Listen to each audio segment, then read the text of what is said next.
This is the Nations Conspire channel. Welcome to today's show. Most of you have seen this clip included in some of my videos about the Iranian news anchor, the viral video where the anchor was on air, not to mention the fact that it's a female anchor in Iran, which, of course, all we've heard about is how anti-women they are over there, but they'll take their news and information from a woman, apparently. This story that is out there is incredible. And they've actually taken this woman and made her into a hero. And I want to go into detail about this because what we've just seen is a story that is so fake where a bomb hits the news station, right? And I'm not saying that the station wasn't blown up, and I'm not saying that there's not casualties over there. I'm not saying everything over there is green screen. But when that clip aired, the majority of people who weren't completely asleep were saying, how fake is that? A bomb hits, the woman got up, she ran off, and then came back on the air. Just imagine if a bomb hit your house or your workplace. Would you run out into the hallway and then return to your desk? Or would you leave the building and never come back? Think about Oklahoma City, right? Where people running back into the building who had, still had their desk in place with that giant hole in the side and say, hey, I'm just going to finish up I got a phone call. I got a meeting at 10 with a salesperson from over in Nebraska. No, of course not. It wasn't natural. So that being said, they put all this propaganda out there about the Iranian anchor being a hero, and people were questioning the validity of it. So naturally, the mainstream media, CNN specifically, wanted you to see inside the news studio. And it's one of the funnier clips you will see, which I'll play for you in a few minutes, where they go inside, they want to show you specifically the desk burnt to the ground because people are questioning the story. So that's how the news works, right? They put this out there. They don't expect people to question it and say that it's fake. They watch the response online because the online is obviously their massive database that they watch and they see what people are talking about. And that's how they strategically maneuver in one way or the other, or pivot from this direction to the next. And many people out there were saying, how fake is that? A little smoke, she looked at the camera, she ran off, she came back. If you didn't see the clip, let me play it for you real quick for everybody out there. Meanwhile, Israel carried out a surprise attack on Tehran, one of which hit a state-run TV station. Take a look.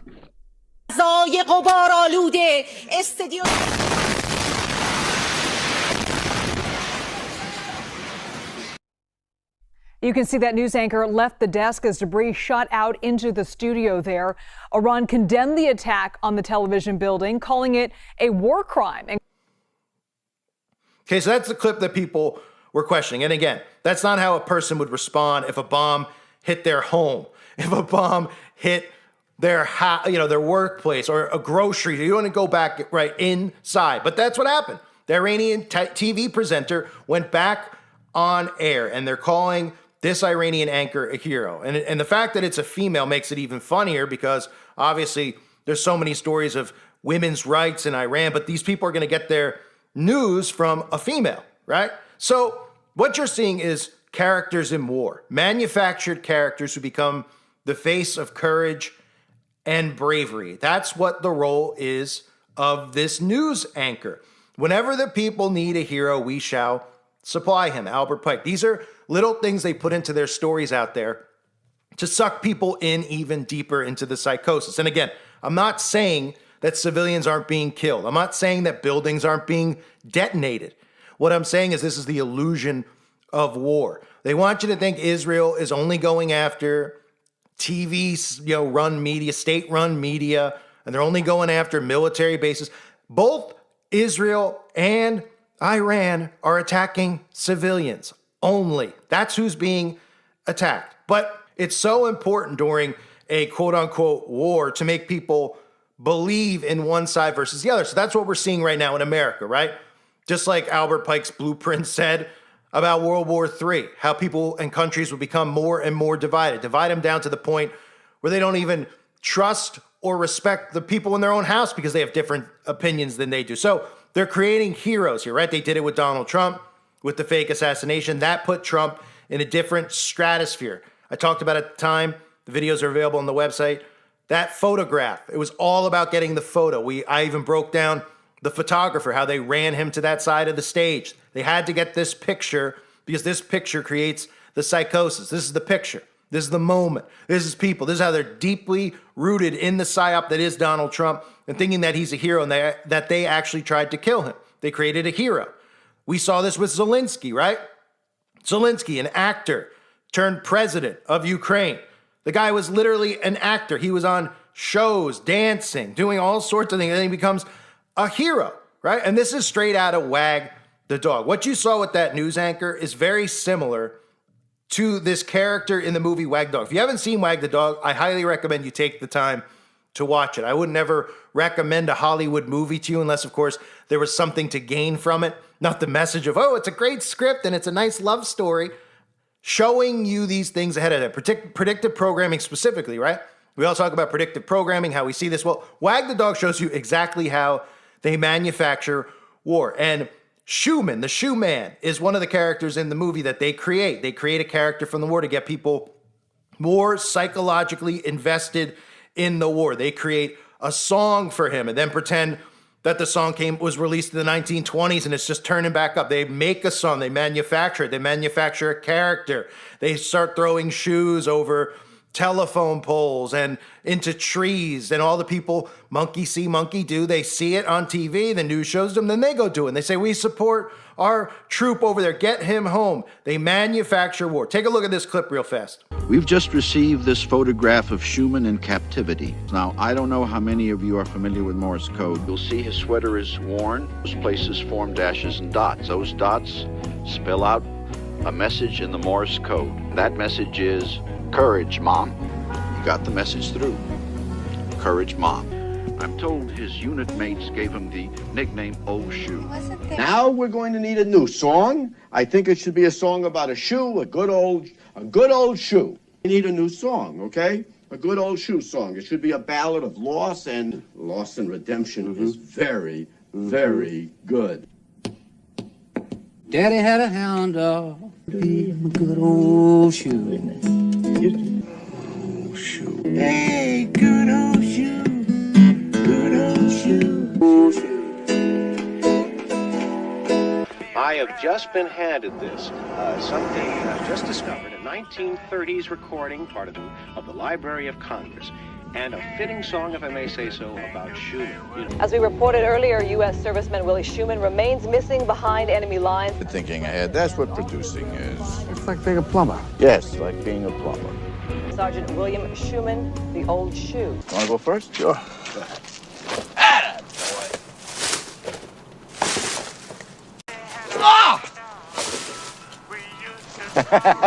Go on, tell your friends. Jim, could I get a word with you, please? Yes, there is one thing I'd like to say, and this is to the Albanian that have this man in custody. I mean this from the bottom of my heart as one of your race.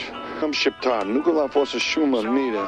I didn't know Jim Belushi was Albanian. WBLW Newsroom, the search for Willie Schumann continues. Great and proud the way he taught you. Right? So it's very similar to obviously the news anchor. The news anchor is on the air. It's a woman. She runs off. She runs back on. This plays into the Democrats, obviously, who are pro-Palestine. And they don't want the Democrats out there to realize that, in Iran, women don't really have rights. And then the conservatives yell about how women don't have rights and they don't want to believe it because they say, well, there's a news anchor who's a woman. I mean, it's amazing, right? And remember the clip I played for you about the pagers going off and how 60 Minutes actually had Mossad, a so-called Mossad agent on air who was actually admitting to the fact that they manufacture and produce the news, that the world is a stage to them. How did you convince Hezbollah to buy this? Obviously, they didn't know that they were buying it from Israel.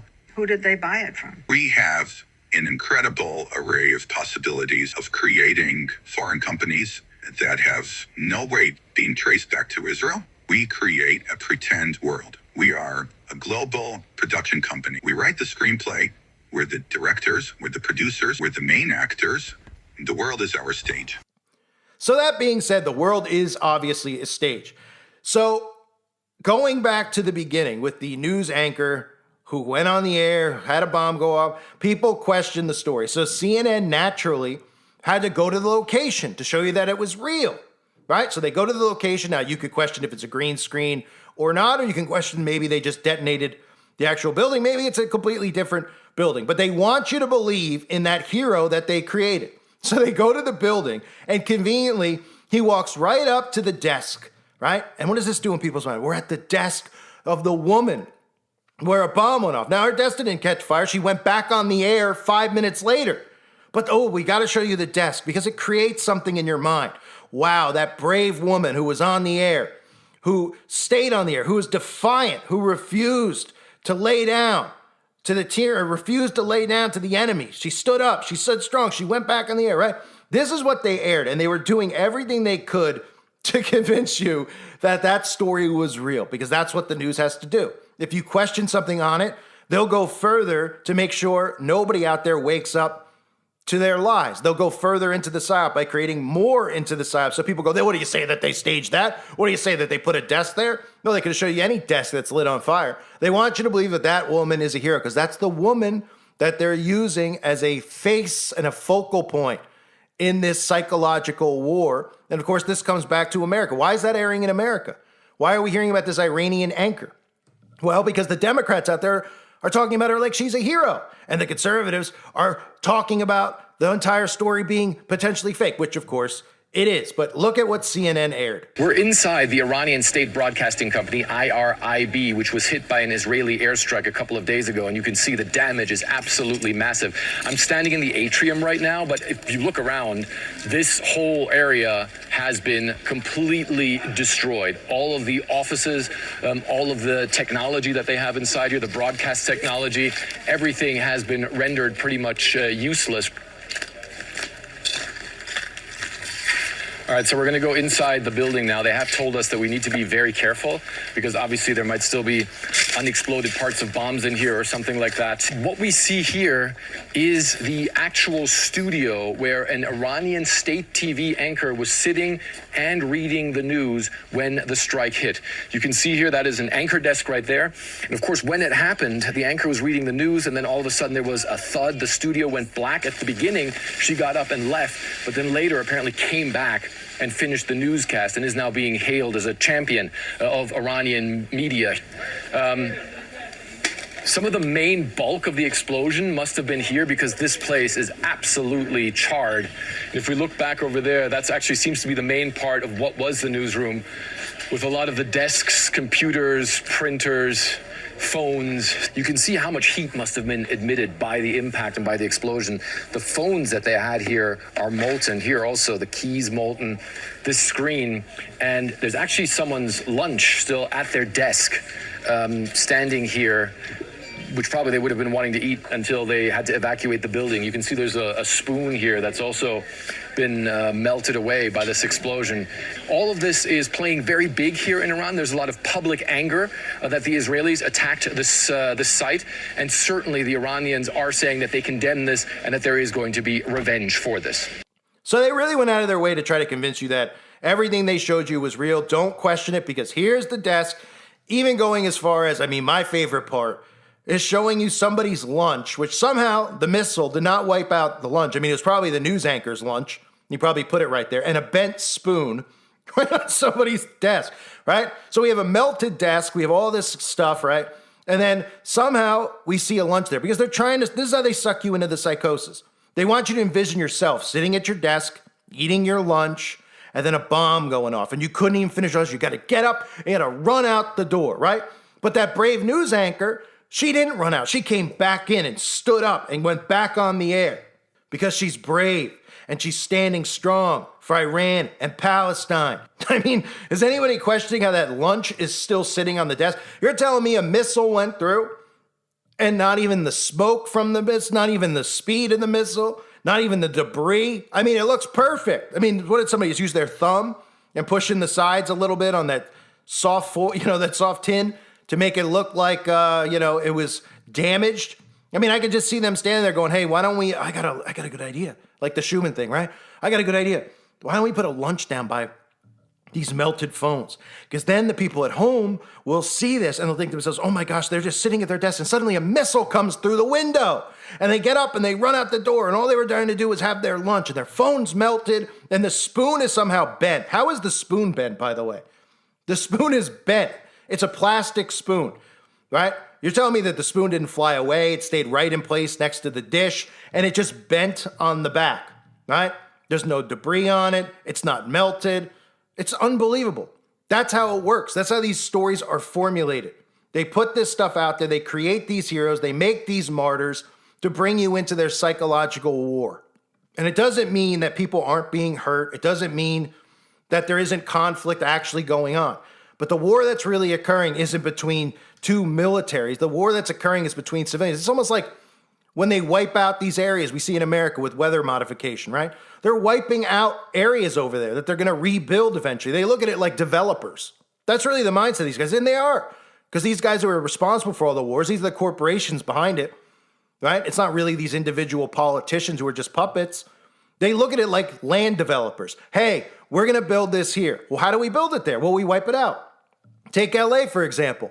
How do we get our smart city in time for the Olympics? Well, we ask people to move. Well, they're not going to move. They're not going to give you their land so they could build an Olympic village. Right, they're not. Well, let's just, they have those smart meters on there? Yeah. We have any directed energy weapons too? Yeah. All right, well, let's do the smart meter thing.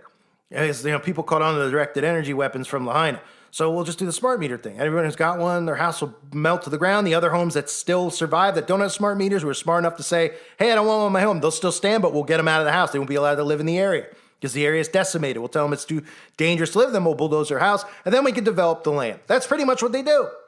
That's what you're seeing going on over there, right? And then the people who are in the line of fire are the civilians. They're not going after the heads of the Iranian military, okay? They're not going after they're not going after Netanyahu. Just like Zelensky, all we heard about was, oh man, they're trying to get Zelensky, right? Zelensky was underground for a few weeks. Remember those stories? I covered it back when it was occurring. Zelensky's underground, right?